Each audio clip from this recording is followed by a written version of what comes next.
19వ అధ్యాయం, లూకా సువార్త 19వ అధ్యాయం 41వ వాక్యము నుండి 44వ వాక్యం వరకు చదవాలి. 41వ వాక్యము నుండి 44వ వాక్యం వరకు ఒకరు బిగ్గరగా చదవండి. అందరూ ఆ వాక్యాన్ని చూసుకోండి. పేజీ నెంబర్ 72, కొత్త నిబంధన, లూకా సువార్త 19వ అధ్యాయం 41 నుండి 44 వరకు చదువుతున్నారు. అందరూ చదువుకోండి. చదువన్నా.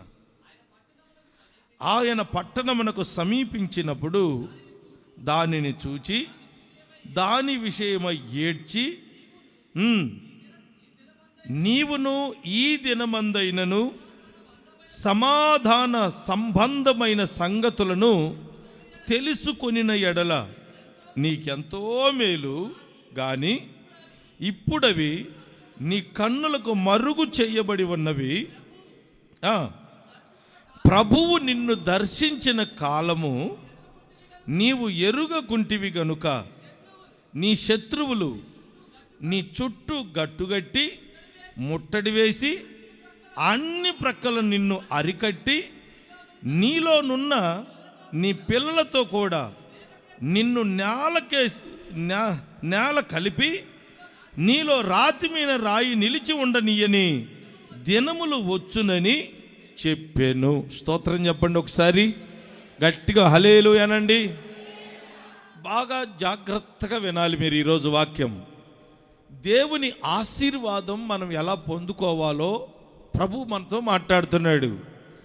ఆశీర్వాదానికి బదులు శాపాన్ని ఎందుకు పొందుకుంటున్నారో కూడా ప్రభు చెప్తున్నాడు. మనం ఎంత జాగ్రత్తగా దేవుని వాక్యం విని నడుచుకుంటామో అంత ఘనమైన ఆశీర్వాదాలు మనకు సిద్ధంగా ఉన్నాయి.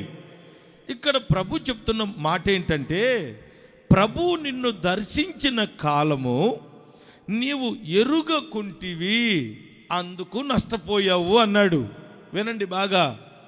ప్రభు మనల్ని దర్శిస్తాడట.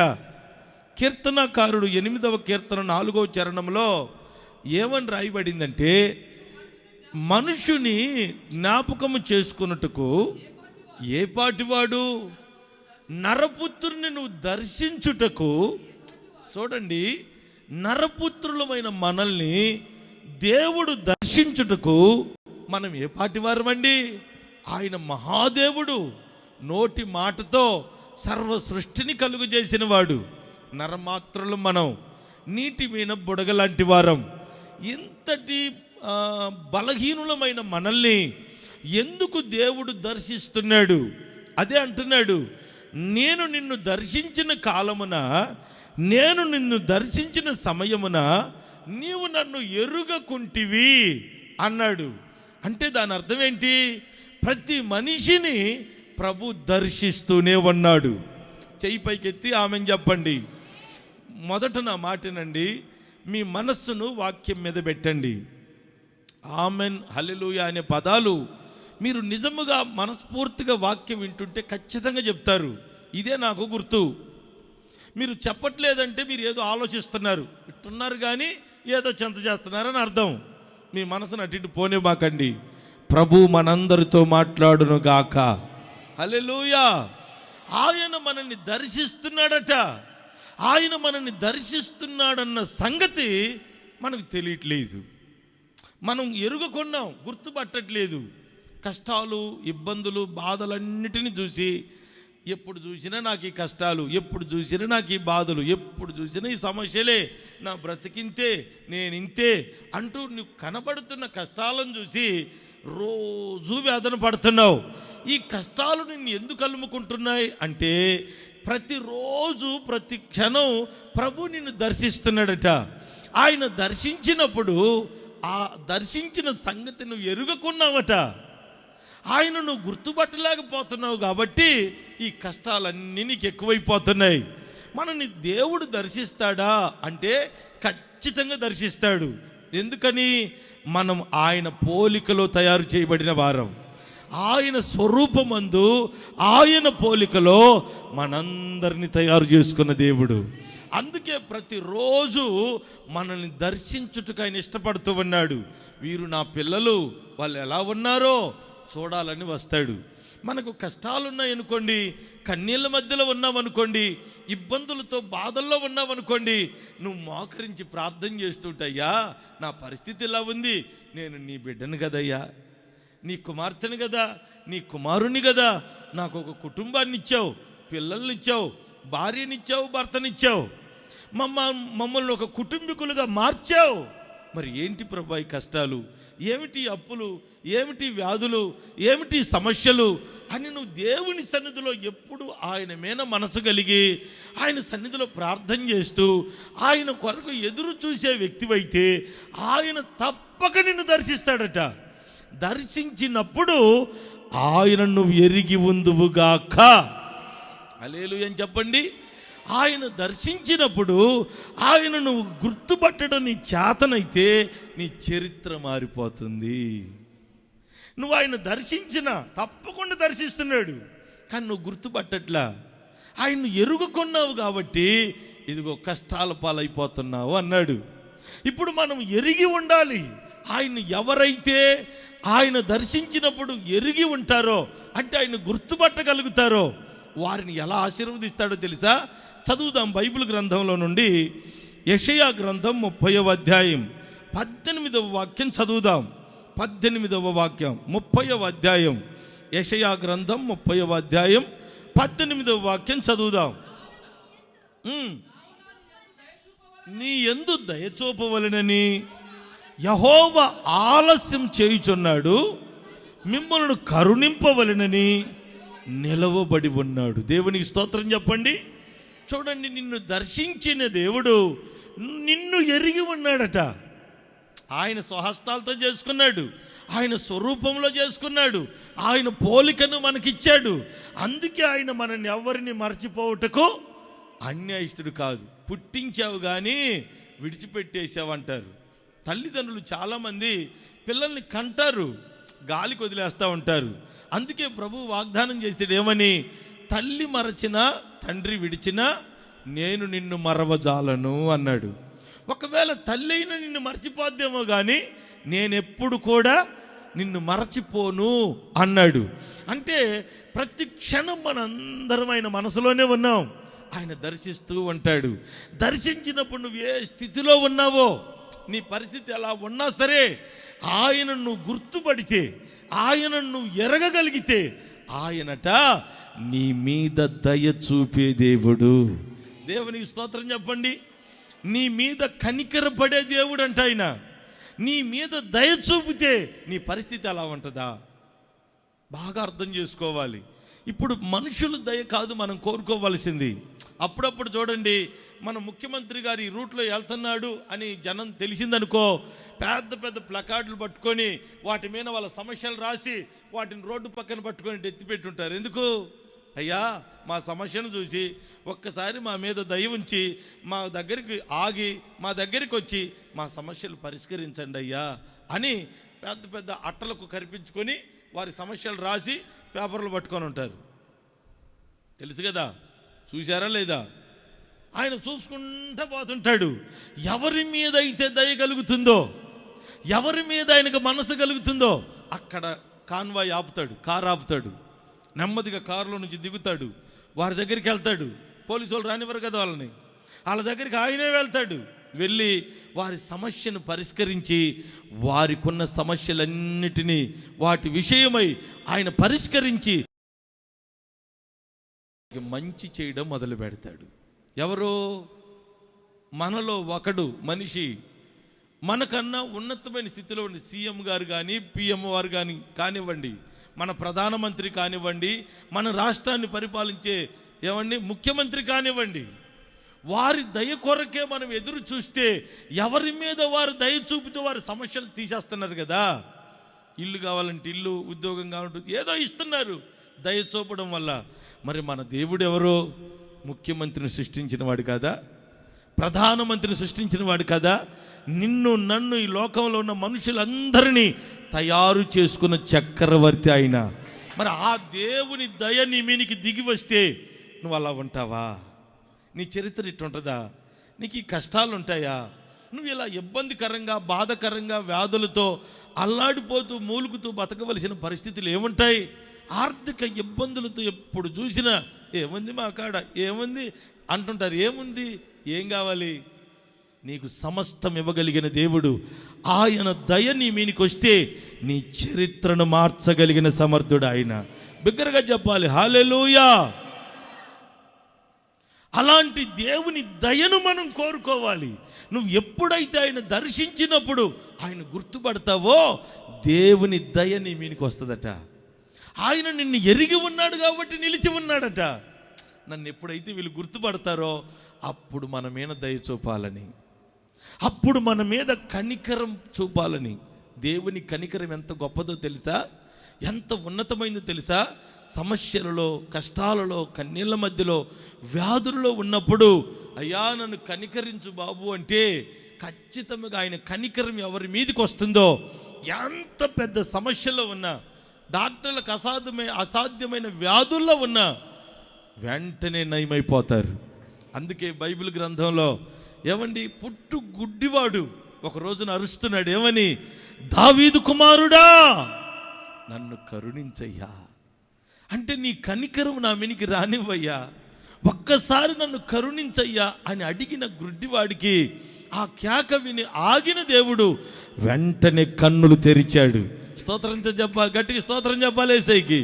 అంటే దేవుడు గుడ్డివాడికి కన్నులు ఇచ్చాడు, భయంకరమైన కుష్ఠవ్యాధిలో ఉన్న వారికి శుద్ధులు అయ్యేటట్టు చేశాడు, కుంటివారు నడిచేటట్టు చేశాడు.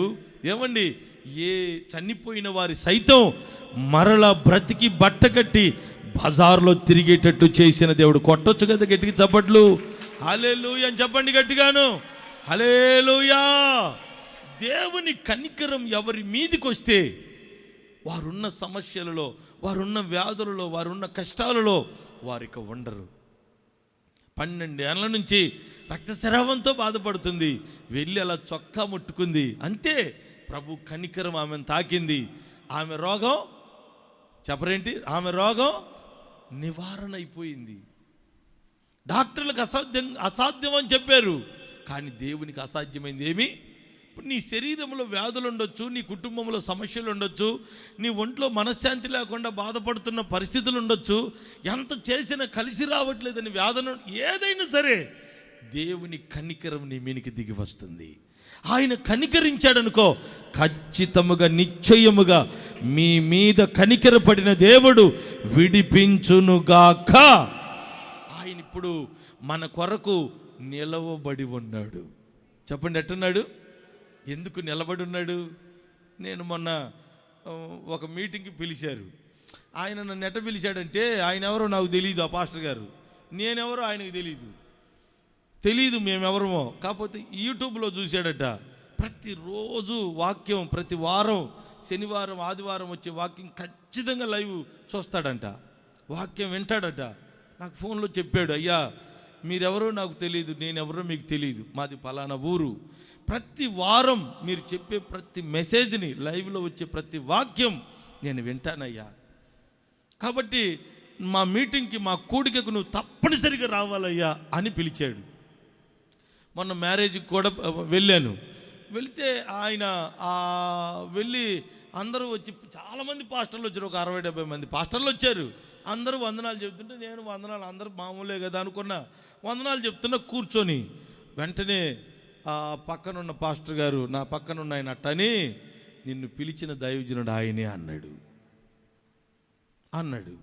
వెంటనే దిగ్గులు లేచి వందనాలు పాస్టర్ గారు అన్నా. అప్పటిదాకా వచ్చిన వాళ్ళందరూ కూర్చొని చెబుతున్నా వందనాలు. నేను అంటే నన్ను పిలిచిన ఆయన ఎవరో తెలియదు నాకు, ఆయన విలువేంటో తెలియదు నాకు, ఆయన గొప్పతనం ఏంటో.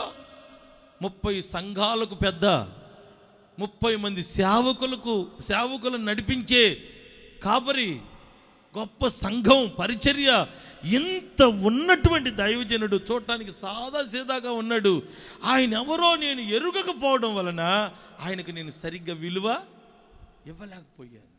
ఎంత ప్రేమతో నన్ను పిలిచి ఎంతో వినయంగా వచ్చి నాకు వందనాలు చెప్పి, ప్రైజ్ లార్డ్ పాస్టర్ గారు అంటే అందరిలో ఒకడేమోనని ప్రైజ్ లార్డ్ అన్నా. నేను ఎప్పుడైతే ఫలానా పాస్టర్ గారు నాకు చెప్పారో వెంటనే కూర్చుని నేను నాకు తెలియకుండానే దిగ్గున లేచి ఆయనకు వినయంతో నేను తిరిగి వందనాలు చెప్పడం జరిగింది.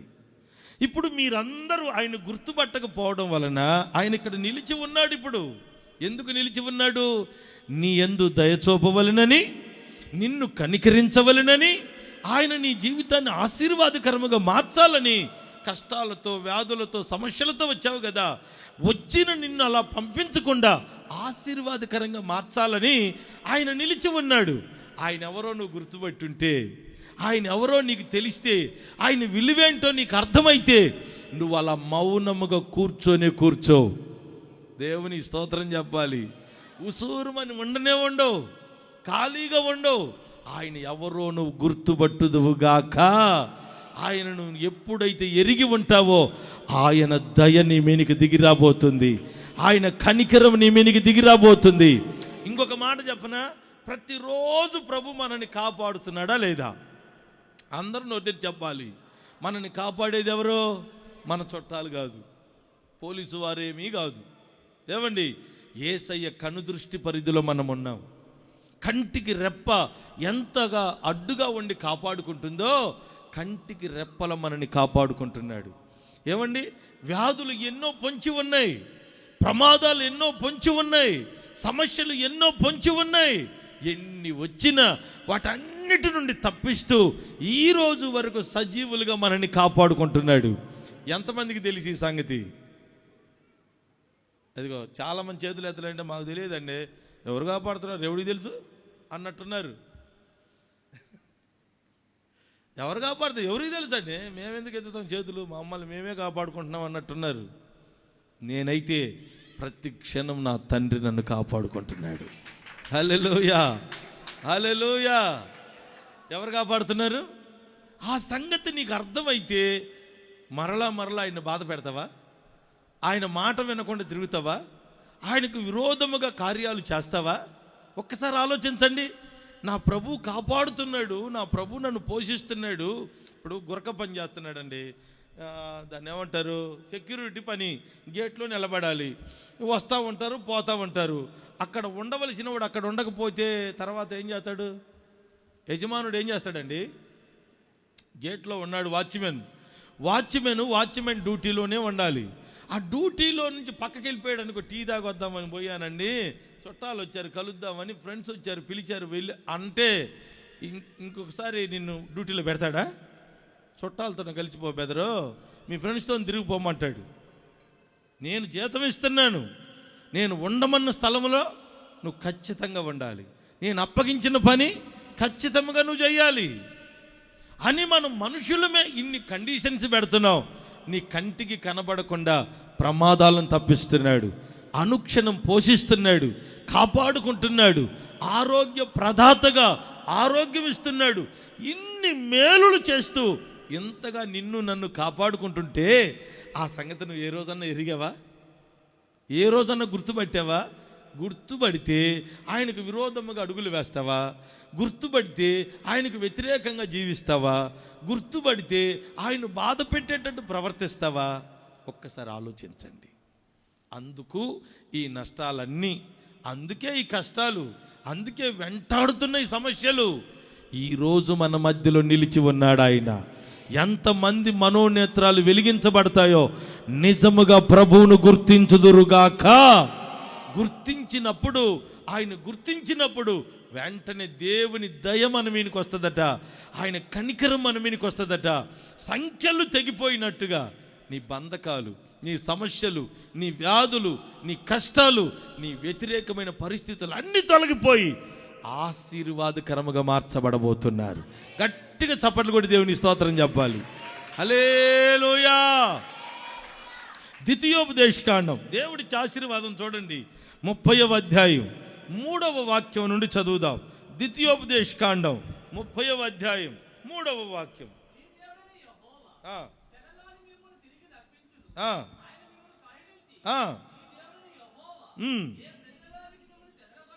ఏ ప్రజలలోనికి మీరు చెదిరిపోయారో, చెదరగొట్టినో వారిలో నుండి దేవునికి స్తోత్రం చెప్పండి.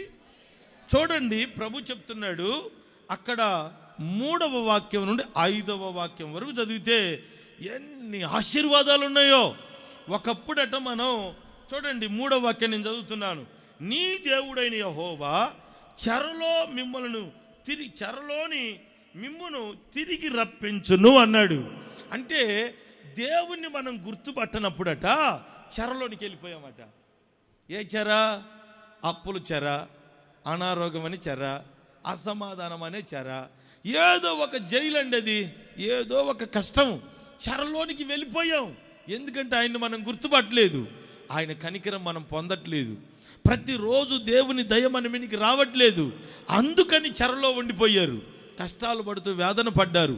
ఎప్పుడైతే దేవుడు దర్శించినప్పుడు ఆయనను మీరు గుర్తుపట్టారో వెంటనే దేవుని దయ మన మీదకి వచ్చింది, ఆయన కనికరం మన మీదకి వచ్చింది. అప్పుడు చెప్తున్నాడు ప్రభు, చెరలో ఉన్న మిమ్ములను నేను విడిపించబోతున్నాను. కొట్టు గట్టిగా హల్లెలూయా. చెరలో ఉన్న మిమ్ములను నేను రప్పించబోతున్నాను. ఆయన మిమ్మల్ని కరుణించి నీ దేవుడైన యెహోవా ఏ ప్రజల్లోనికి మిమ్మల్ని చెదరగొట్టెనో వారిలో నుండి తాను మిమ్మల్ని సమకూర్చి రప్పించును. చదవండి. ఎవరైనా ఎంత దూరమైపోయిన నీ ఆశీర్వాదాన్ని తిరిగి మరలా ప్రభు నీకు ఇవ్వబోతున్నాడు. చదువు. అక్కడ నుండి నిన్ను సమకూర్చి అక్కడ నుండి రప్పించును.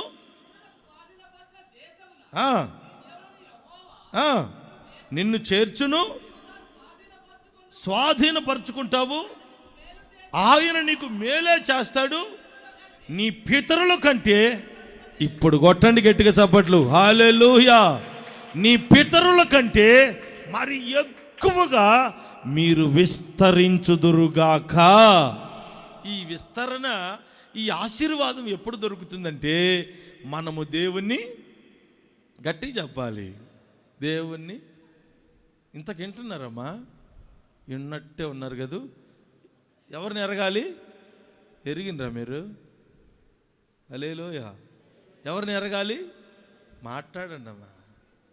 మీరు అలా ఉంటే మీకు ఏం అర్థమవుద్ది?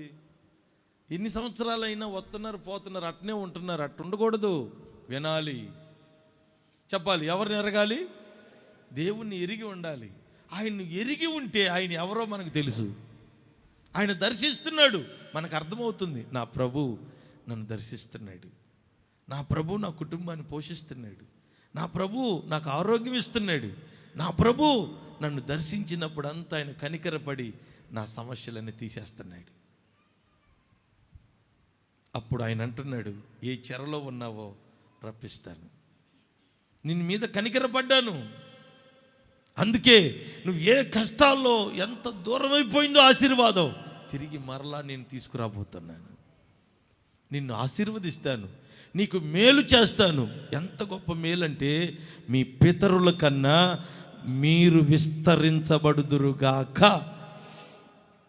మీ వాళ్ళు ఎవరు మీ అంత ఆశీర్వాదం పొందిన వారు ఉండరు. అంత గొప్ప ఆశీర్వాదాన్ని ప్రభువు మనకు అనుగ్రహిస్తానంటున్నాడు. కారణం ఏంటంటే మనం ఎవరిని ఎరిగి ఉండాలి? అది చెప్పాలి. యేసయ్యను మనం ఎరిగి ఉండాలి. ఆయన్ని ఎరిగి ఉంటే మళ్ళా మనం తప్పులు చేయం, మరలా ఇష్టం వచ్చినట్టు మాట్లాడం, ఇష్టం వచ్చినట్టు అబద్ధాలు చెప్పం, ఇష్టం వచ్చినట్టు ప్రవర్తించం. ఎందుకంటే ఆయన పరిశుద్ధుడు. నేను నా దేవుని బిడ్డని, నేను కూడా పరిశుద్ధంగా ఉండాలి. నా ప్రభువు బిడ్డని, నేను జాగ్రత్తగా ఉండాలి. ఆ సంగతి నీకు అర్థమవుతుంది. ఆయన్ను ఎరిగి ఉంటే నీ జీవితం ఆశీర్వాదకరంగా మారుస్తూ ఉంటాడు. ఎంత మేలు చేస్తాడంటే అంచెలంచెలుగా నీకు మేలులు చేస్తూ మీ పితరుల కన్నా అధికమైన విస్తరణ మీలో కలుగు చేయునుగాక. హల్లెలూయా. ఇది ఒకటి. రెండవ ఆశీర్వాదం ఏంటో తెలుసా? చదవండి, యోహాను సువార్త 11వ అధ్యాయం. యోహాను సువార్త 11వ అధ్యాయం 22వ వాక్యం చదువుదాం. 11:22. ఇప్పుడైనను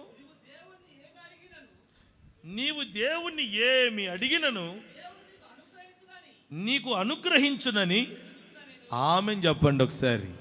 చూడండి, దేవుని నువ్వు ఎరిగి ఉంటేనట ఇప్పుడు నువ్వు అడిగినా, ఇప్పుడు దాకా లేదనుకో, ఇప్పుడు నువ్వు అడిగినా, ఏమి అడిగినను అది నీకు అనుగ్రహించునుగాక. నీకు అర్థమైపోద్ది, నా దేవుణ్ణి నేనేది అడిగినా నన్ను కాదనడు. ఎందుకు కాదనడంటే ఆయన ఎవరో నీకు తెలుసు, నువ్వెవరో ఆయనకి తెలుసు. ఆయనను ఎరిగిన వ్యక్తివైతే ఎరిగిన వ్యక్తిగా నువ్వు ఆయన అడగాలి. కళ్ళు మూసుకొని 10 రాళ్ళు ఎత్తే ఒక రాయి తగిలిద్దని అనుకోకూడదు. అందుకే కొంతమందికి అర్థం కాదు, ఏ దేవుడు గొప్పవాడో, ఏ చర్చి గొప్పదో, ఏ సేవకుడు గొప్పో, ఏముండవు. 10 రాళ్ళు వేస్తారు. మంగళవారం ఆడికి, సోమవారం వీడికి, శుక్రవారం వీడికి, ఆదివారం వీడికి. ఇంక నేనేం చెప్పానులేండి. అంటే ఈ 10 రాళ్ళలో ఏదో ఒక రాయి తగిలిద్ది అనేది వాళ్ళ గుడ్డి నమ్మకం. దేవునికి స్తోత్రం. ఇట్లాంటి విభూది వ్యవహారాలు చేస్తే ఆయన ఏమీ పట్టించుకోడు మిమ్మల్ని. ఒకటి నికరమైన బుద్ధి కావాలి. నా దేవుడు నన్ను గుర్తుపడతాడు, నా దేవుడు నన్ను ఆశీర్వదిస్తాడు. నువ్వు ఎరిగిన వ్యక్తివై ఆయన నువ్వు ఏదడిగి, ఇప్పుడు అడిగినా నీకు చేయడానికి రెడీగా ఉన్నాడట. ఇప్పుడు ఎలా అడగాలి, ఎట్లా అడిగితే దేవుడు ఇస్తాడు? చదువుదాం కొన్ని విషయాలు బైబిల్లో నుండి, మనం హృదయపూర్వకంగా చదువుకుందాం. తెస్సలోనికీయులకు రాసినటువంటి మొదటి పత్రిక 4వ అధ్యాయం 3వ వాక్యం చదవండి. మీరు పరిశుద్ధులగుటయే అనగా, చూడండి, పాపానికి మీరు దూరంగా ఉండాలట. ఉండుటయే దేవుని చిత్తం. మరి ఇది పాపం, ఈ మాట మాట్లాడితే పాపం, ఈ పని చేస్తే పాపం, ఇదిగో ఇలా నేను నడిస్తే పాపం, ఇలా ప్రవర్తిస్తే పాపం, ఈ చూపు చూస్తే పాపం. అది నువ్వు ఎరిగి ఉండుట దేవుని చిత్తం. దేవుని స్తోత్రం చెప్పండి. ఇప్పుడు ఆయన ఎవరో తెలుసు అనుకో, నువ్వు ఎట్టుండాలో నీకు తెలిసిద్ది. అది ప్రభు చెప్తున్నాడు. 5వ వాక్యం చదవండి. తెస్సలోనికీయులకు రాసిన మొదటి పత్రిక 4వ అధ్యాయం 5వ వాక్యం. మీలో ప్రతివాడు దేవుని ఎరుగని అన్యజనుల వలె, చూసారా ఎట్టున్నారో చూడండి. లోకంలో ఉన్న ప్రజలు ఎప్పుడు చూసినా కామాభిలాష కలిగి ఉన్నారట. ఏదో భార్య భర్తలు ఉంటారు, వివాహాలు అయి ఉంటాయి, కానీ చెడ్డ కోరికలు మాత్రం మనసులో ఉంటాయట. మీరైతే అలా ఉండడానికి వీలు. ఎందుకని? మనం మన దేవుని ఎరిగి ఉన్నాం. మన దేవుడు ఎవరు? పరిశుద్ధుడు. చెప్పండి, ఎవరు? మరి మన పరిశుద్ధుడని దేవుని ఎరిగి ఉన్నాం. మనము ఎప్పుడు లోకస్తుల్లాగా కామాభిలాష కలిగి, ఎప్పుడు పాపపు చింత కలిగి, పాపపు ఉద్దేశం కలిగి ఉండకూడదు. మీకు దానికి ఒక్కటే నిదర్శనం చెప్పనా? మీ మనసు ఎట్లా ఉంది అనేది మీకు తెలియాలంటే, ఇప్పుడు సెల్ ఫోన్ చూస్తున్నారనుకోండి, ఒంటరిగా ఎవరు లేరు, చూస్తున్నారనుకోండి, చెడ్డ బొమ్మలు, బట్టలు లేకుండా చెడ్డ బొమ్మలు వస్తాయే, అవి రాగానే చి అని పైకన్నావు అనుకో, నువ్వు పరిశుద్ధంగా ఉన్నావని అర్థం. మనకు అర్థమయ్యే భాషలో చదువుతున్నా, భలే ఉంది అని వాటి కొరకు ఎత్తుకుతున్నావు అనుకో, ఏ మనసు ఉన్నట్టు? అర్థమైంది మీకు? సింపుల్గా చెడును నువ్వు అసహించుకుంటున్నావు అంటే అర్థం నువ్వు నిజముగా దేవుని ఎరిగిన బిడ్డవే. దేవుని స్తోత్రం చెప్పండి. ఒకటి, మనము దేవుణ్ణి ఎరిగిన బిడ్డలం కాబట్టి పాపాన్ని విసర్జించాలి. మనము పాపం వైపు మనసు పెట్టకూడదు, కామాభిలాష కలిగిన వ్యక్తులుగా ఉండకూడదు. ఇంకా చదువన్నయ్యా. కాక పరిశుద్ధత యందును ఘనత యందును తమ తమ ఘట్టం అంటే శరీరం, ఈ ఒళ్ళు, దీన్ని ఎలా కాపాడుకోవాలనో ఎరిగి ఉండుటయే దేవుని స్తోత్రం చెప్పండి. నిజముగా దేవుని ఎరిగిన వ్యక్తివైతే నీ గురించి నీకు తెలుస్తుంది.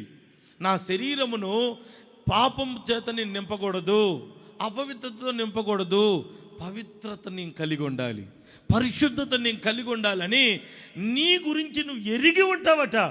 ఏది తినాలో, ఏది తాగాలో, ఎలా ప్రవర్తించాలో, ఏది మాట్లాడాలో ఎరిగి ఉండుటయే దేవుని ఎరిగుంటే నిన్ను నీవు ఎరిగే ఉంటావు. కొంతమంది చూడండి, అబద్ధాలు పెదాల మీదనే ఉంటాయి. నేను అడిగాను అనుకో, ఎందుకు రాలేదు బెదరు రాత్రి ప్రార్థన కంటే ఈజీగా అబద్ధం చెప్తారు.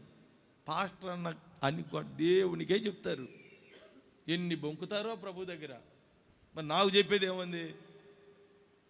అబద్ధం అనేది పెదాల మీదే వండిపోతాయి.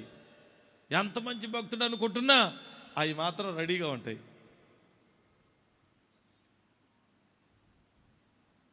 పెదాల మీద అబద్ధాలంటే కళ్ళ మీద ఏముంటాయి? ఆలోచించండి. ఇట్లా చెప్పుకుంటే ఎన్నో ఉన్నాయి. కానీ దేవుడు అంటాడు, నువ్వు ఇప్పుడు అడిగినా నీకు ఏదైనా ఇస్తాడు.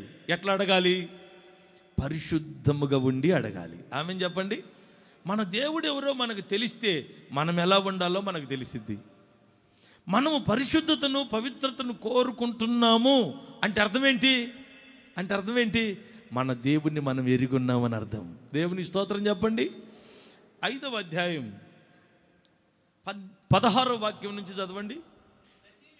ప్రతి విషయమందు కృతజ్ఞతాస్తుతులు చెల్లించుడి, ఇలాగు చేయుట యేసుక్రీస్తునందు మీ విషయములో దేవుని చిత్తం. దేవుని స్తోత్రం చెప్పండి.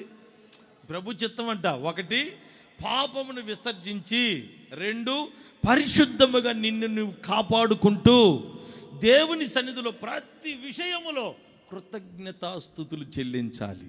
నేను మిమ్మల్ని అడుగుతాను, ఉదయం నిద్ర లేచిన వెంటనే ప్రభువా ఈ దినమును నాకు ఇచ్చావు, నీకు స్తోత్రం అయ్యా అని ఎంతమంది చెప్తున్నారు? ఆరోగ్యం ఇస్తున్నావు, నీకు స్తోత్రం అయ్యా అని ఎంతమంది చెప్తున్నారు? ఎంతోమంది కళ్ళ ముందే చనిపోతున్నారని, రకరకాల వ్యాధుల్లో రకరకాల సమస్యలు వింటున్నావు, నన్ను కాపాడుతున్నావు, నీకు స్తోత్రం అని కృతజ్ఞతాస్తుతులు ఎంతమంది చెల్లిస్తున్నారు? ఆలోచించండి. రోజు 3 పూట్ల తింటున్నావు కదా, తిండి విషయంలో కూడా నాకు ఈ ఆహారం ఇచ్చినందుకు నీకు కృతజ్ఞత స్తోత్రమయ్యా అని ఎంతమంది చెప్పారు?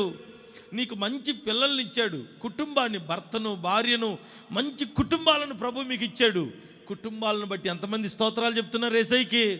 మీరు చేయడానికి చేతి పనిని, ఉద్యోగాలు, వ్యాపారాలు ఇచ్చాడు, కృతజ్ఞతతో ఎంతమంది స్తుతిస్తున్నారు? ఒక్కసారి ఆలోచించండి.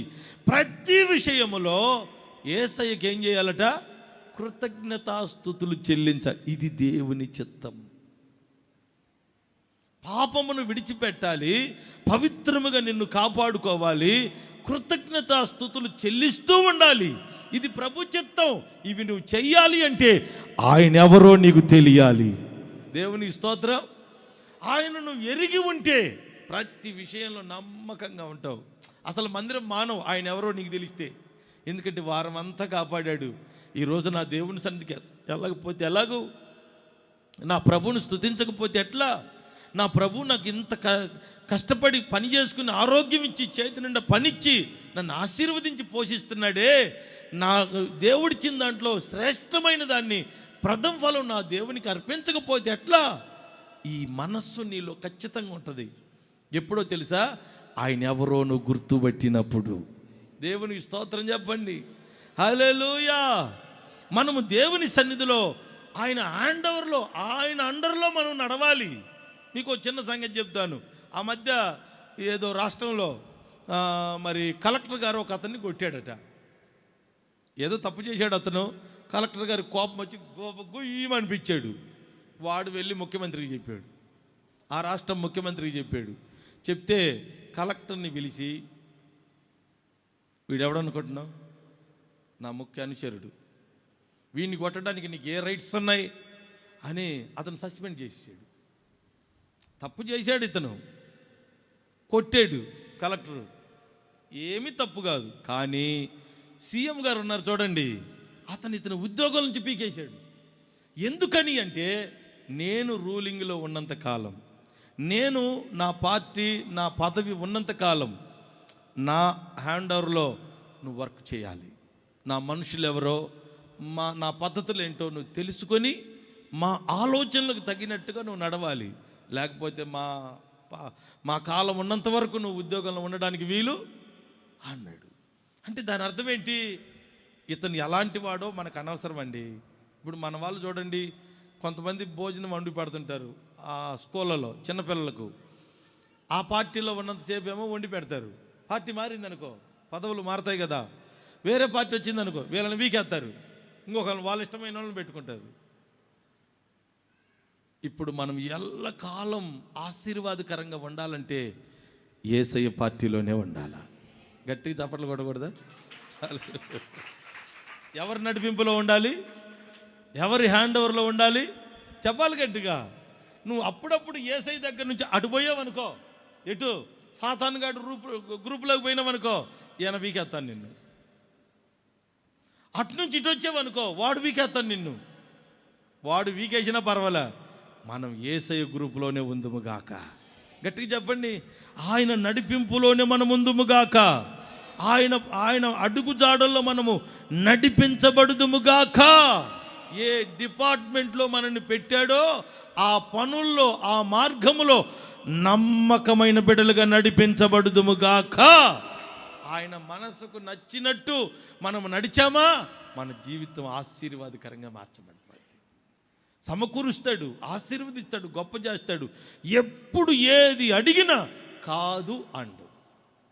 ఇప్పుడు అడిగినా నీకు ఇస్తాడు. ఆయన నీకు ఇవ్వాలి అంటే ఎలా అడగాలి? ఒకటి, పాపమును చెప్పాలి గట్టిగా విడిచిపెట్టి అడగాలి. రెండు, నీ దేహమును అపవిత్రతకు అప్పగించకుండా. కొంతమంది చూడండి, అసలు ఏమి వారికి ఏ మాత్రం ఆ విలువలే ఉండవు. నేనేంటి, నాకు పెళ్ళి అయింది కదా, పిల్లలున్నారు కదా, కుటుంబం ఉంది కదా, నా అంతటి మనిషి నేను ఇట్లా చెయ్యొచ్చు, ఏముండదు. ఎక్కడ ఏది దొరికితే అది తినడానికి, ఎట్లా పడితే అట్లా ప్రవర్తించడానికి, ఎట్లా పడితే అట్లా జీవించడానికి, ఏంటో మరి గాలికి ఒగుడాకపోయినట్టుగా వారి జీవితాన్ని అలా పాడు చేసుకుంటూ ఉంటారు. ఇంతకన్నా భయంకరంగా నేను చెప్పకూడదు. దేవునికి స్తోత్రం కలుగును గాక. హద్దులుండవు, పద్దులుండవు, ఒక పద్ధతి ఉండదు. అసలు మనిషికి ఆ విలువలే ఉండవు. ఏంటో ఆ బ్రతుకులు నాకు అంతుపట్టదు. అసలు మనం అందరం దేవుని బిడ్డలం, లోకస్తులము కాదు. మనము లోక సంబంధమైన వ్యక్తులుగా ప్రవర్తించకూడదు. మనకంటూ ఒక హద్దు ఉంది, ఒక క్రమం ఉంది, ఒక పద్ధతి ఉంది.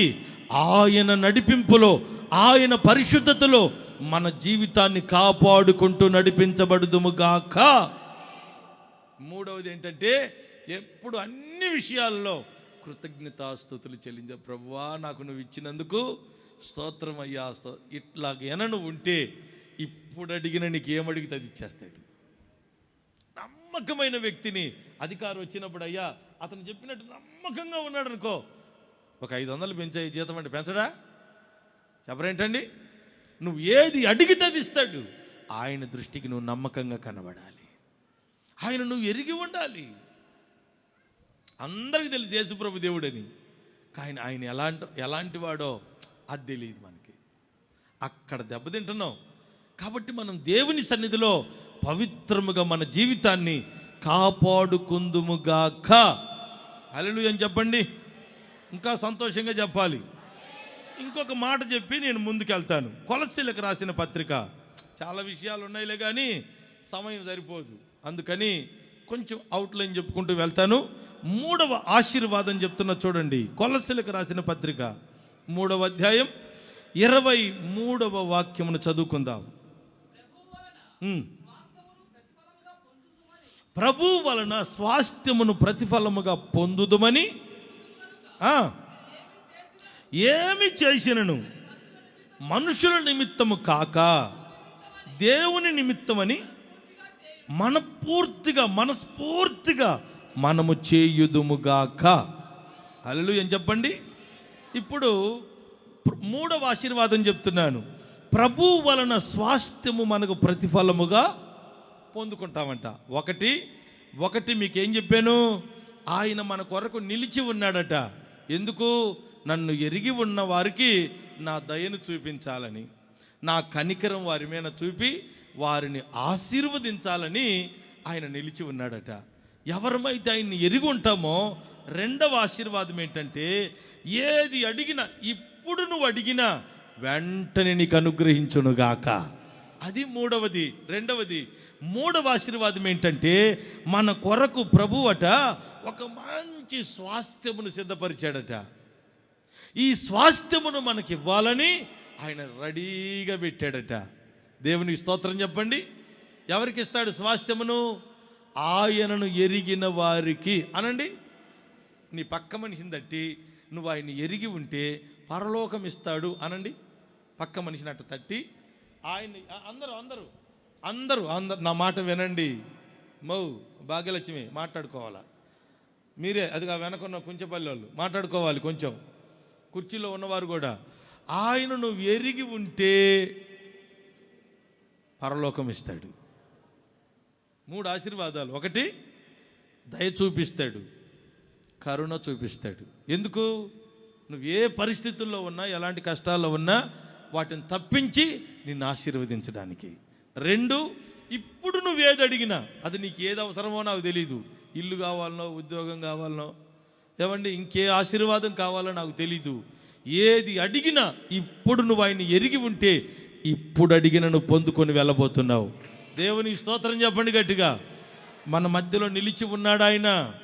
మీరు చూడగలిగితే, ఆయన గుర్తుపట్టగలిగితే ఆయన నువ్వు ఏది అడిగితే అది పొందుకొని వెళ్ళబోతున్నావు యేసు నామములో. 3వ ఆశీర్వాదం, ఆయన్ను ఎరిగిన వారికి పరలోకం ఇవ్వబోతున్నాడు. ఎంతమందికి కావాలి పరలోకం? అందరికి కావాలి. మరి ఆయన అంటే ఎట్టుంటాడు? ఫోటోలో ఉన్నట్టు ఉంటాడా? ఒక ఆమె అనింది, కొంకి కర్ర తగిలించుకొని గొర్రెలు కాచుకుంటుండ అన్నయ్య అన్నది ఆమె.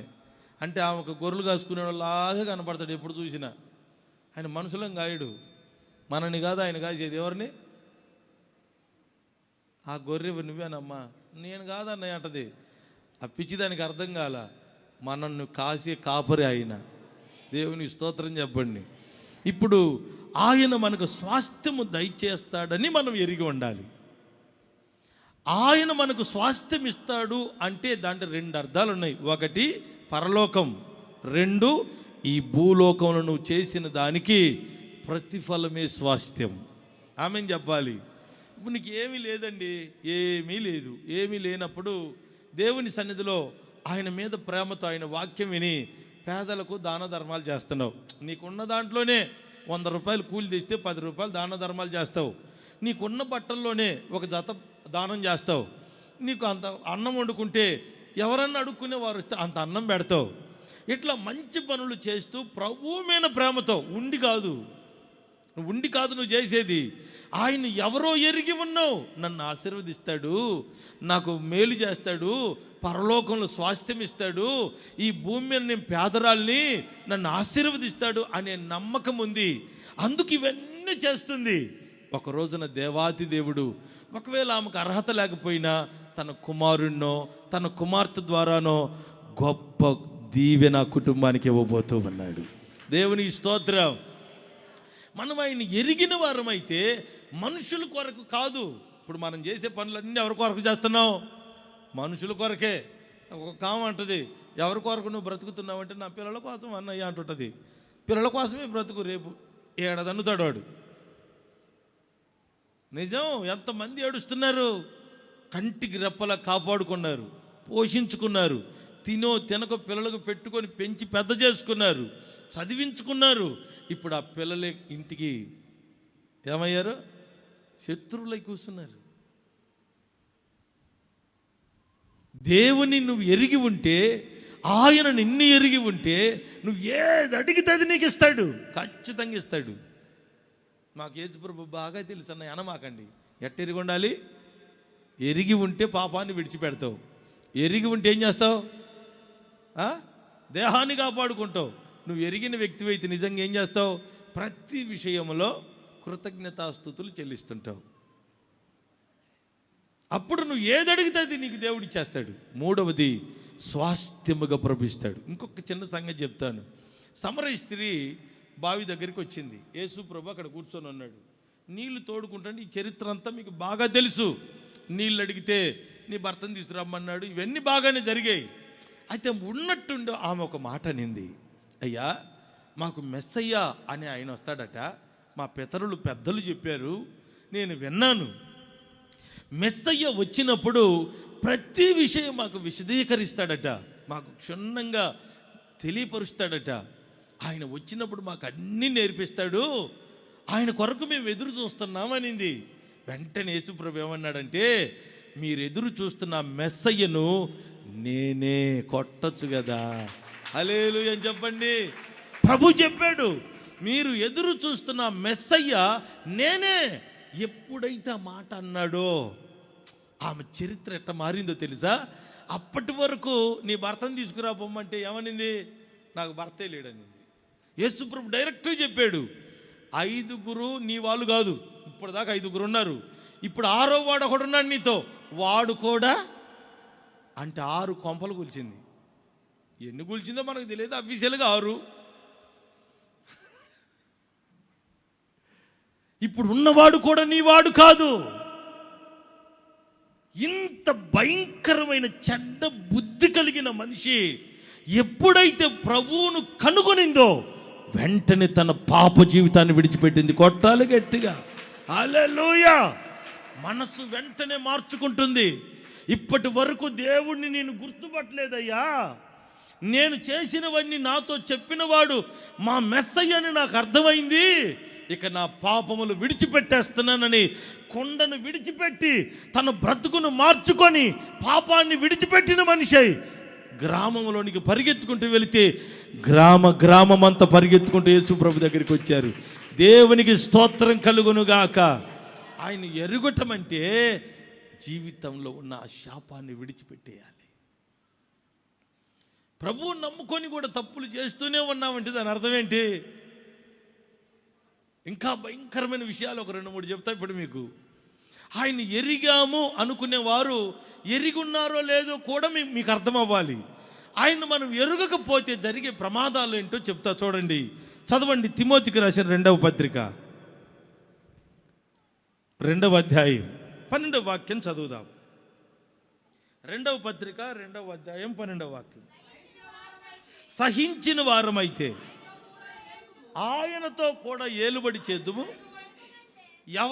ఎవరమైతే ఆయనను ఎరుగము అంటే ఆయన కూడా మనలను ఎరుగనను. మా అందరికీ యేసుప్రభు తెలుసండి అంటాం కదా మనం. యేసుప్రభు తెలిస్తే నువ్వు అబద్ధం ఎందుకు ఆడుతున్నావు? యేసుప్రభు తెలిస్తే తప్పెందుకు చేస్తున్నావు? యేసుప్రభు చేస్తే పొలాల్లోకి వెళ్ళి దొంగతనం చేసుకొని మిరపకాయలు కోసుకొస్తారుగా, చేస్తారా? ఆయన ఎవరో నీకు తెలుసుగా. నువ్వు ఏది చేస్తే అది నీకు కలిసి వస్తుంది, తిరిగి వస్తుందని తెలుసుగా. మరి ఎరిగి ఉంటే దొంగతనం చేస్తావా? దాచిపెట్టుకు అబ్బే నాకేం తెలియదు, చాటును ఉంటుంది, ఓడ పెరిగితే తెలిసిద్ది. ఇన్ని తప్పిదాలు మరలా నువ్వు చేస్తున్నావు అంటే దాని అర్థం ఏంటి? నీకు తెలుసు యేసు ప్రభు పేరు తెలుసు, ఆయన ఎవరో తెలీదు. ఆయన నిజముగా ఆయన్ని ఎరిగి ఉంటే తప్పిదానికి చోటు ఉండదు నీలో. పాపమును విసర్జించుంటావు, దేహమును కాపాడు. మాటలో కానీ, చూపులో కానీ, ఆలోచనలు కానీ, నీ నడవడికలో ఎక్కడ కూడా చోటు ఇవ్వవు. ఎందుకంటే నా దేవుడు ఎవరో నాకు తెలుసు, నేను ఎలా ఉండాలో నాకు తెలుసు, నేను ఎరిగి ఉన్నాను. ఏది పడితే అది తినరు, ఎట్ట పడితే అట్టు ఉండరు, ఏది పడితే అది తాగరు. ఎందుకంటే వారి దేహాన్ని ఎలా కాపాడుకోవాలో వారు ఎరిగి ఉంటారు. అది దేవుని చిత్తమట. ప్రతి విషయంలో కృతజ్ఞతాస్తుతులు చెల్లిస్తూ ఉంటారు. ఇప్పుడు ప్రభు అంటున్నాడు ఏమని తెలుసా? మీరు నన్ను ఎరుగను అంటే నేను కూడా మిమ్మలను ఎరుగను అని చెప్తానంటున్నాడు. ఎరిగిన వ్యక్తి అన్నీ ఎరిగి ఉండాలి. గుర్తుపెట్టుకోండి. అబద్ధం ఆడకపోతే నష్టం జరగని అంత నూరంతల ఆశీర్వాదం ఇస్తాడు ఆయన. చిన్న దానికోసం సింపుల్గా అబద్ధాలు ఆడొద్దు. చిన్న దానికోసం లేనిపోని దొంగతనాలు చేయొద్దు. పనికి మాలిన పనులకు ఊరకనే లోబడిపోవద్దు. తప్పిదాల మీద తప్పిదాలు చేసుకుంటూ కుటుంబాన్ని, నీ జీవితాన్ని శాపంగా మార్చుకోవద్దు. ప్రభువే నాకు నువ్వెవరో తెలియదు అన్నాడు అనుకో, మన పరిస్థితి ఏంటి? ఒకసారి ఆలోచించండి. ప్రభువే అసలు నువ్వెవరో నాకు తెలియదంటే ఏం జరిగిద్దో అక్కడ రాయబడిన మాట చూడండి. మరలా చదువుదాం. లూకాసు సువార్త 19వ అధ్యాయం 43 నుండి చదువుకుంటొద్దాం. ప్రభువు నిన్ను దర్శించిన కాలమున నీవు ఎరుగకుంటివి గనుక నీ శత్రువులు నీ చుట్టూ గట్టుగట్టి ముట్టడి వేసి అన్ని ప్రకంగా నిన్నెట్టు కదలనివ్వడట నీ శత్రువు. ఎందుకంటే నువ్వు పేరుకే ప్రభు తెలుసు నీకు. యేసు ప్రభు ఫోటోలో ఉన్నాడు అడుగో ఆయన యేసుప్రభా, ఏదో గుర్తుకు పెట్టుకున్నాం మనం. నీకేమో ఫోటోలో ఉండేది గొర్రె పిల్లని పట్టుకున్నదే తెలుసు నీకు. అట్లా చూడమని కాదు నిన్ను అంటుంది. ఆయన ఎవరో నువ్వు ఎరిగి ఉండాలి.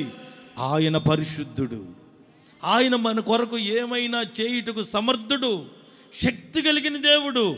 ఆయన వంటి దేవుడు ఇంకొకరు. ఇవన్నీ నువ్వు ఎరిగి ఉండాలా. ఎరగటం అంటే రుచి చూసి ఎరిగి ఉండాలా. ఆయన లాగా నువ్వు బ్రతుకుతావు. అప్పుడు ప్రభు చెప్తున్నాడు, ఎరిగి ఉంటే ఇన్ని ఆశీర్వాదాలు ఉన్నాయి. ఆయన నువ్వు ఎరుగను అన్నావనుకో, ఎరుగని వ్యక్తి ఏ తప్పైనా చేస్తారండి. ఎట్లాగంటే ఎట్లా ప్రవర్తిస్తుంటారు, ఎట్లా పడితే అట్లా బ్రతుకుతూ ఉంటారు. వాళ్ళ గురించి ప్రభు అంటున్నాడు, ఆయనను ఎరుగని ప్రజలకు నేను దర్శించినప్పుడు నీవు నన్ను ఎరుగకుంటివి గనుక నీ శత్రువులు నీ చుట్టూ గట్టుగట్టి ముట్టడి వేసి అన్ని ప్రక్కల నిన్ను అరికడతారంట. ఇంకా నువ్వు ఏ పని చేసినా నీకు కలిసి రాదు. ఏమి చేసినా నువ్వు నీ జీవితంలో కలిసి రాదు. ఆశీర్వాదకరంగా ఉండలేవు, నెమ్మదిగా బ్రతకలేవు, ఆరోగ్యముగా బ్రతకలేవు. మందులు మింగుతుంటావు. ఒకటి పోయేరుకొకటి, ఏదో ఒక సమస్య, ఏదో ఒక బలహీనత, ఏదో ఒక శోధన, ఏదో ఒకటి నిన్ను బాధ పెడుతూనే ఉంటుంది. ఎందుకంటే దుష్టుడు నీ చుట్టూ గట్టుగట్టాడు, ముట్టడి వేశాడు, నిన్ను కదలనివ్వకుండా ఇబ్బందుల పాలు చేశాడు. చదువు, నీలో ఉన్న నీ పిల్లలతో కూడా నేల కలుపుతాడట. నీ పిల్లలు నీ మాట వినరు, నీకు మనశ్శాంతి ఉండదు. నీ పిల్లలు ఇక నీకు దూరమైపోయి నేల కలిసిపోతారంట. అంటే వారు లోకస్తులు అయిపోతారని అర్థం. తల్లిదండ్రి మాటకు లోబడకుండా, తల్లిదండ్రి మాటకు విలువివ్వకుండా, ఏ మాత్రం లెక్క జమ లేకుండా లోకస్తులైపోతారు, నేల కలిసిపోతారు. రాతి మీద రాయి లేకుండా దేవునికి స్తోత్రం చెప్పండి. ఎంత పెద్ద ప్రమాదమో చూడండి. ఇప్పుడు కుటుంబాలు విచ్ఛిన్నమైపోవడానికి ప్రధానమైన కారణం ఏంటంటే శత్రు ముట్టడి కట్టడం వలన. బాగా గుర్తుపెట్టుకోండి, చరిత్రలోని కొంచెం వెళదాం. ప్రభు చెప్పిన యెరూషలేం పట్టణం ఒకప్పుడు ఎంతో అందమైన పట్టణం. ఆ పట్టణం ఆ రోజుల్లోనే పొడవు ఎంతో తెలుసా? 11 కిలోమీటర్ల పొడవు. ఆ పట్టణం కట్టినటువంటి రాయి సైజ్ ఎంతో తెలుసా? ఒక్కొక్క రాయి పొడవు 80 అడుగులు. చెప్పండి, ఎన్ని అడుగులు? 80 అడుగులు. వెడల్పు వచ్చేసి పొడవు 80 అడుగులు, వెడల్పు వచ్చేసి 8 అడుగులు, ఎత్తు వచ్చేసి 9 అడుగులు. అంత పెద్ద రాళ్లతో అందమైన పట్టణం కట్టబడింది. ఆ పట్టణం పేరు యెరూషలేం. ఎక్కడో శ్రమల పాలైపోయిన ఇజ్రాయేలీయులను ప్రభువు విడిపించి వారికి ఎన్నో అద్భుతాలు చేసి వారిని కాపాడుకొని వారికి మన్నాను కురిపించి భోజనం పెట్టి బండలో నుంచి పారే నీళ్ళు ఇచ్చి క్షేమంగా తీసుకొచ్చి పాలు తేనెలు ప్రవహించే మంచి దేశానికి తీసుకొచ్చి కనాను దేశాన్ని వారికి అప్పగించి యెరూషలేం పట్టణాన్ని వారికి అప్పచెప్తే వారు దేవుణ్ణి మరచిపోయారంట. దేవుడు దర్శించే రోజుల్లో దేవుణ్ణి మరచి ఎరుగకున్నారట. వాళ్ళ చింత వాళ్ళదే, వాళ్ళ ఇష్టం వచ్చినట్టు వాళ్ళు బ్రతుకుతున్నారు. ప్రభువుని అసలు పట్టించుకోలేదట. అందుకు శత్రువులు వచ్చారు, ముట్టడి కట్టారు. ఏమండి, అందమైన పట్టణం చుట్టూ శత్రువులు ముట్టడి కట్టి పట్టణాన్ని రాతి మీద రాయి లేకుండా పడదోస్తున్నారు. పట్టణం అంతా కాలిపోయింది. పట్టణంలో ఉన్న ప్రజలందరూ ఏమండి కత్తి వాత చేత నరకబడి చంపబడి గర్భిణీ స్త్రీలు గర్భాలను చించివేశారటండి. రక్తం ఏరులై పారిందట. యెరూషలేం పట్టణం అంతా శత్రువు చేతుల్లో పడిపోయి ఏమండి ఎంతోమంది నాశనమైపోయారు. అక్కడక్కడ ఎవరైనా బ్రతికితే వారిని చెరపట్టుకొని తీసుకొని వెళ్ళి వారిని విపరీతమైన శ్రమలకు వేయబడ్డారు. ఇన్ని కష్టాలకు గల కారణం ఏంటంటే దేవుడు చేసిన మేలులు ఏది గుర్తులేదు. దేవునికి కృతజ్ఞతగా బ్రతికే లేదు. దేవుడు చేసిన మేలులు అనుభవిస్తూ కూడా ఆయన ఎరిగిన వారు లేరు. అందుకే దేవుడు విడిచిపెట్టేశాడు. మీరు నన్ను ఎరుగనన్నారు కదా, నేను కూడా మిమ్మల్ని ఎరుగను. నేను కూడా మిమ్మల్ని ఎరుగనని వదిలేశాడు. శత్రువులు వచ్చి నాశనం చేస్తే ఒకరికొకరు దిక్కులేని వారై జీవితాలు శాపంగా మారిపోయాయి. సామెతల గ్రంథం 7వ అధ్యాయం 23లో రాయబడింది, పక్షి తన ప్రాణం హాని ఉందని ఎరుగక ఉరి వద్దకు త్వరపడిపోయి ఆ అంబులతో చీల్చబడినట్లు, ఆ ఉరిలో చిక్కుబడినట్లు పరిగెత్తినట్టు పాపం వైపు పరిగెత్తారంటండి ప్రజలు. దేవుణ్ణి విడిచిపెట్టి దేవుణ్ణి ఎరుగక ఆయన చేసిన అద్భుతాలు ఆశ్చర్యకార్యాలు అర్థం కాక వారు పాపానికి బానిసలైపోయి అపవిత్రత కొరకు పరుగులెత్తారంట. అంబు చీలుస్తుందన్న సంగతి ఆ పక్షికి తెలియదు. పాపం ఉచ్చులోనికి వెళ్ళిపోతుందన్న సంగతి ఆ పక్షికి తెలియదు. తెలియక ఎర్ర కనపడిందని, ఆడేదో గింజలు కనపడుతున్నాయని వెళ్ళిపోయి ఆ వలలో చిక్కుబడి నాశనమైపోయినట్లు ఇజ్రాయేలు ప్రజలు అట్లా నాశనమైపోతున్నారు. ఇంకా బైబిల్లో చాలా సంగతులు ఉన్నాయి. సంసోను గురించి బైబిల్ అంటుంది, ఎంతగా ప్రభు ఆయన్ని ప్రేమించాడో. ఆయనకి ఇచ్చిన బలం సామాన్యమైంది కాదు.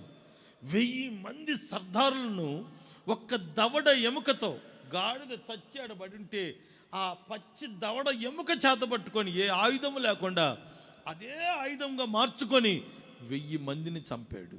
300 నక్కలను పట్టుకొని, ఒక్క నక్క దొరికిద్దా మనకి? ఎంత శక్తి కలిగిన వాడో చూడండి. 300 నక్కలను పట్టుకొని తోకలు ముడివేసి నిప్పు పెట్టి శత్రువుల పొలాలు హతం చేసిన వాడు, శత్రువు గుండెల భయం పుట్టించినవాడు ఒక్కడు. కానీ దెలీలా వలలో పడిపోయి, ఏమండి, దేవుడు ఎప్పుడు అతన్ని ఎడబాషనో అతను ఎరుగొన్నాడట. అరే, నేను దేవుడు నిర్ణయించిన దేవుని బిడ్డను కదా, దేవుడు ఎన్నుకున్న కుమారుని కదా, ప్రభు దృష్టికి అనుకూలంగా ఉండాలన్న చింత మానుకొని నాకు దేవునితో పని లేదు, దెలీలా ఉంటే చాలనుకున్నాడు. ఈ దెలీలా మోజులో పడి వెళ్ళి క్షవరం చేయించబడ్డాడు. పట్టుకున్నారు, పెడరెక్కలు విరిచి కట్టారు, కనిగుడ్డులు పీకేసి అందుని చేశారు, తిరుగలు విసురుతూ ఉన్నాడు. ఇప్పుడు ఒక్కసారి ఆలోచించండి ప్రియులారా, దేవుణ్ణి ఎవరైతే మర్చిపోతారో, దేవుణ్ణి ఎవరైతే ఎరుగకుంటారో వారు అందులైపోతారు, ప్రాణాలే కోల్పోతారు. ఇంకా బైబిల్లో ఎన్నో విషయాలు ఉన్నాయి. ఏలీ కుమారుల గురించి బైబిల్ అంటుంది, వాళ్ళ నాన్న ఎంతో గొప్ప దైవజనుడండి. ఆ తండ్రికి ఇజ్రాయేల్ ప్రజలు ఇస్తున్న దశమ భాగాలు, కానుకలు, అర్పణలు అవన్నీ అనుభవిస్తున్నటువంటి ఒక సేవకుని పిల్లలు యెహోవాను ఎరుగని వారై దుర్మార్గులుగా బ్రతికారంట. ఒక్కరోజే యుద్ధంలోనికి, మేమే పాస్టర్లమని యుద్ధంలోనికి వెళ్ళారట. అంబు చీల్చిందట వారి గుండెను, వారు నేలకు ఒరిగిపోయారంట. ఆలోచించండి ప్రియులారా, అలా చదువుకుంటూ వెళ్తే ఎన్నో విషయాలు. ఫరో అన్నాడు ఒక రోజున, యెహోవా ఎవడో నేను ఎరుగను అన్నాడు. ఇజ్రాయేలు నేను పోనివ్వను అన్నాడు. ఎరుగను అన్నందుకు ఫరో సైన్యమును సముద్రంలో నీట ముంచి చంపాడు. ఇప్పటికీ అది మనందరికీ దృష్టాంతరంగా కనబడుతూనే ఉంది. దేవునికి స్తోత్రం కలుగును గాక. ఎరుగను అనకూడదు. నిన్ను సృష్టించింది యెహోవాయే, నిన్ను కాపాడుకుంటుంది ప్రభువే. కంటికి రెప్పలా కాపాడుకుంటూ, పోషించుకుంటూ, ప్రతి అపాయము నుండి తప్పించుకుంటూ అనుక్షణం నిన్ను కాపాడుకుంటున్న దేవుణ్ణి నువ్వు ఎరుగనట్టుగా ప్రవర్తిస్తావా? ఎరుగనట్టుగా బ్రతుకుతావా? ఎరుగనట్టుగా జీవిస్తావా? ప్రభు అంటుంది అదే. సంసోను అందుకే అంధుడైపోయాడు. ఏమండి, ఈ ఏలీ కుమారులు యెహోవాను ఎరుగని దుర్మార్గులైపోయారు.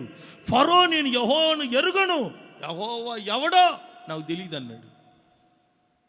ప్రపంచమంతా కలవరపడేటట్లు, సైన్యమంతా నీట మునిగి చచ్చిపోయేటట్టు చేశాడు. ఏమండి, ప్రకటన గ్రంథంలో మనం చదువుతాం, 3వ అధ్యాయం 17వ వాక్యం చదివితే లవోదికయ సంఘం గురించి ప్రభు అంటున్నాడు, నీవు గుడ్డివాడవు, దిగంబరివని నీవు ఎరుగకున్నావు అన్నాడు. ఒక సంఘమును గురించి ప్రభు మాట్లాడుతున్నాడండి. సంఘం అంటే అందరూ ఉంటారు, వాయిద్యాలు ఉంటాయి, పాస్టర్ ఉంటాడు, అన్నీ ఉంటాయి. కానీ ఆ సంఘమును గురించి ప్రభు ఎంత బాధపడుతున్నాడో తెలుసా? నా నోటి నుండి నిన్ను ఉమ్మివేస్తున్నాను, పో అని ఉమ్మేస్తున్నాను అన్నాడు. ఎందుకో తెలుసా? దిగంబరుడివి నువ్వు, ఒంటి మీద బట్టలు లేని వ్యక్తివి, దిగంబరుడిగా ఉన్నావన్న సంగతి నీకు తెలియట్లేదు. పైకేమో నేను బాగానే ఉన్నానని నటిస్తున్నావు. చదవండి 17వ వాక్యం చదువు. నీవు దౌర్భాగ్యుడవును, పనికి మాలిన వాడవును, దరిద్రుడవు, గుడ్డివాడవును, అంధుడవై ఉన్నావని ఎరుగక అనుకుంటున్నాడట. నాకేం తక్కువ, అన్నీ ఉన్నాయి నాకు అనుకుంటున్నాడు. దేవుని దృష్టికి అతడు దరిద్రుడిగా ఉన్నాడట. ఆ సంఘం ఒక్కసారి ఆలోచించండి. దేవుని జీవం కలిగిన సంఘముగా మనం ఉన్నాం. మరి సంఘములో మనం ఎట్టున్నాం? దరిద్రులుగానా, దిగంబరులుగానా, గుడ్డివారిగానా? ఎన్ని చెప్పినా ఎన్ని చూస్తున్నా ఏమండి, ఇప్పుడు తాగి చచ్చిపోయాడండి. చచ్చిపోయిన వాడిని మనం తీసుకెళ్ళి సమాధి చేస్తున్నాం. ఎందుకు తాగి చచ్చిపోయాడు? చెప్పిన మాట వెనక ఈ సమాని ఎతకపోయేవాడు కూడా ఫుల్గా తాగిపోతున్నాడు అంటే వాడిని ఏమనాలి మీరు చెప్పండి? వాడు తాగి చచ్చిపోయింది ఎందుకు? తాగడం వలన అవయవాలు చచ్చాడు. ఏడుస్తున్న ఒక పక్క చచ్చిపోయాడు నా వాడని ఏడుస్తూనే వంటివి, తాగుతూనే వంటివి. నువ్వు అంధుడివి కాక ఇంకెవరివి? ఒక పక్క నాశనం అవుతున్నారు, నష్టపోతున్నారు, ఎన్నో రకాల ఇబ్బందులకు గురైపోతూ చూస్తూనే ఉన్నాం ప్రజల్ని. వాళ్ళు చేసే కార్యాలే మనం చేస్తున్నాం. వాళ్ళు నడిచినట్టే మనం నడుస్తున్నాం. వారు జీవిస్తున్నట్టే మనం జీవిస్తున్నాం. అందులో అదే ప్రభు అంటున్నాడు, నా నోటి నుండి ఉమ్మి వేస్తాను. దరిద్రతలో ఉండి మేము ధనవంతులమని చెప్పుకుంటుందంట ఆ సంఘం. అందుకే నా దగ్గరికి రా, వస్త్రాలు కొనుక్కో, కళ్ళ కాటు కొనుక్కో, నీ చూపు బాగుపడిపోద్దని దేవుడు చెప్తున్న మాటలు ఇవి. దేవునికి స్తోత్రం చెప్పండి. దానియేలు గ్రంథం 5వ అధ్యాయంలో మరొక సంగతిని కూడా మనం చూస్తాం. రాజు దేవుని మందిరంలో నుండి వస్తువులు ఎత్తుకుపోయి దేవుని మందిరంలో నుంచి తన ద్రాక్షారసం తాగడానికి ఉపయోగించుకుంటున్నాడు. అంటే ఇవి దేవుని మందిరములో ఉన్న వస్తువులు, నాకు నేను వాడకూడదు, వాటిని నేను ముట్టుకోకూడదు అనే ఇంకిత జ్ఞానం లేదు. ఎరుగని వాడు వీడు ఒక అంధుడు. ఎప్పుడైతే దేవుని మందిరములో వస్తువులను తీసుకొని వాటిని ద్రాక్షారసం తాగడానికి తన ఇష్టానికి వాడుకోవడానికి ఇష్టపడ్డాడో, ఒక చెయ్యి గబగబా వచ్చి తన ఎదుట గోడ మీద రాస్తూ ఉంది, మెనే టెకెల్ ఓ ఫార్సిన్ అని రాయబడింది. అంటే నిన్ను కాటాలో పెట్టేశాడు దేవుడు. కాటా చూశాను, తేలిపోయావు, ఇక నీ రాజ్యం నిలవదు అని ప్రభు చెప్పాడు. కలవరపడుతున్నాడు. అదే రాత్రి శత్రువులు వచ్చి పడ్డారు, అతన్ని హతమార్చారు, అతని రాజ్యం మరొకరిదైపోయింది. ఆలోచించండి. మనము దేవుని గుర్తుపట్టక ప్రవర్తిస్తే, దేవుని గుర్తుపట్టక మనం ఆయన్ని ఎరుగకుండా జీవిస్తే, చూడండి ఎన్ని ప్రమాదకరమైన సంగతిలో, ఎన్ని ప్రమాదకరమైన పరిస్థితిలో. ఒకసారి ఆలోచించండి. ఆయన ఎరిగావా? నీ కొరకు ఆయన నిలబడి ఉంటాడు. ఆమెను చెప్పాలి గట్టిగా, నీ కొరకు ఎందుకు నిలబడ్డావు ప్రభువా అంటే, నీ మీద దయ చూపవలెనని, నిన్ను కరుణించి బాగు చేయాలని. ఆయన నువ్వు ఎరిగి ఉంటే ఎప్పుడు ఏదడిగినా కాదనడంట, వెంటనే నీకు అనుగ్రహించే దేవుడు ఆయన. ఆయన్ను ఎరిగి ఉంటే స్వాస్థ్యముగా పరలోకమును, ఈ భూలోకములో కూడా ఆశీర్వాదాన్ని ఇచ్చే దేవుడు ఆయన. దేవునికి స్తోత్రం. నువ్వెవరో నాకు తెలియదనిగినా ఎరుగము అన్నట్టుగా నువ్వు ప్రవర్తిస్తే, నువ్వంటే నాకు కూడా తెలియదంటాడట. ఇన్ని నష్టాలకు కారకులు మనమే. ఏమండి, రాజు తర్వాత ఇక రాజు అవ్వాలా? మోషే ఫరో తర్వాత మరల ఫరో ఆ స్థాయి అయింది. కానీ ఆ మాట చదవండి, 11వ అధ్యాయం హెబ్రీలకు రాసిన పత్రిక 24వ వాక్యం. హెబ్రీ 11:24. మోషే పెద్దవాడైనప్పుడు విశ్వాసమును బట్టి ఐగుప్తు ధనము కంటే. ఈ రోజుల్లో తప్పు చేసేవారు దేనికోసం అండి? ఐగుప్తు ధనము కంటే క్రీస్తు విషయమైన నింద గొప్ప భాగ్యమని ఎంచుకున్నాడట.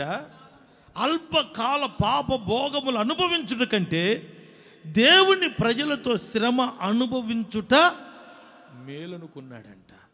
ఎంత గొప్ప సంగతి అండి బాబు, ఎంత గొప్ప సంగతి చూడండి.